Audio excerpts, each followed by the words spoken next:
Confession. A letter to my Jewish friends, and to the part of me that's still learning. Confession. I've felt an unconscious anger towards some of my American Jewish friends. A small, shadowy voice that whispers, "Why can't you just tell your friends in Israel to quit it already?" It's an ugly thought. And if I'm being honest, it comes from a place of pain, not truth. Because here's what's real. None of my Jewish friends want war. Almost all of them support peace, coexistence, and a two-state solution. And yet, I've still felt that flicker of frustration, that instinct to blame rather than to understand. Why? Because anger feels simpler than grief. It's easier to direct rage at someone nearby than to sit in the enormity of generational trauma that none of us created, yet all of us inherit. The ancient logic of pain. When humans experience fear, our brains have an ancient reflex. Control what you can. Anthropologists and psychologists have traced this to our earliest survival instincts. When uncertainty meant death, the mind developed shortcuts to reestablish safety. When we feel pain, loss, or injustice, the first question the nervous system asks is, what do I need more of to feel safe? More space, land, territory, home, more safety, protection, control, walls, more comfort, escape, numbing, distraction, more freedom, revenge, rebellion, release. But what happens when everyone feels unsafe? When every side feels their survival depends on the other side's submission? That's when pain turns into policy. That's when trauma becomes ideology. The myth of silence. I used to interpret the quiet of my Jewish friends as indifference. Now I'm starting to see it differently. What looks like silence can actually be fear. Fear of saying the wrong thing.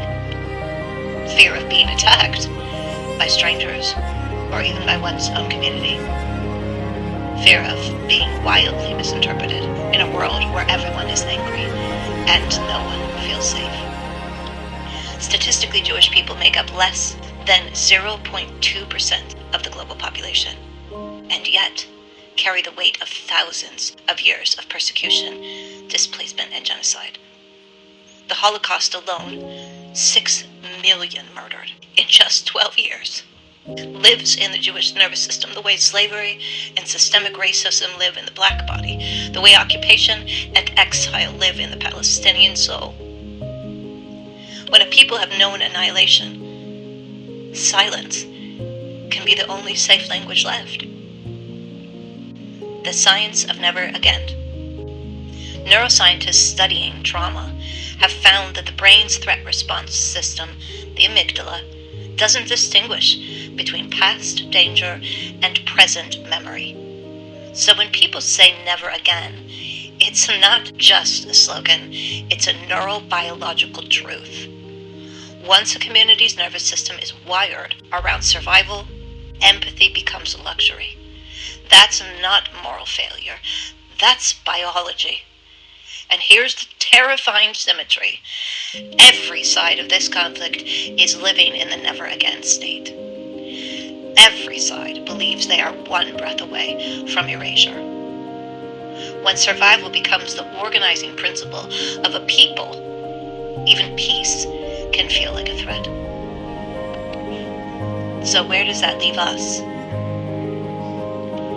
It leaves us here, angry, heartbroken, frustrated, enraged, isolated, and if we're brave enough, awake. We can't pressure people into compassion.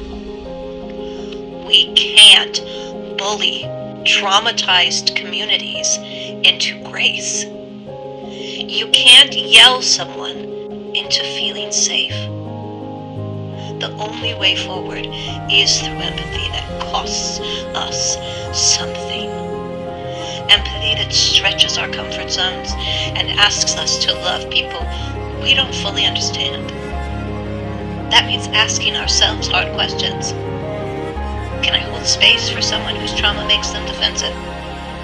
Can I resist the urge to demand that others heal at my pace?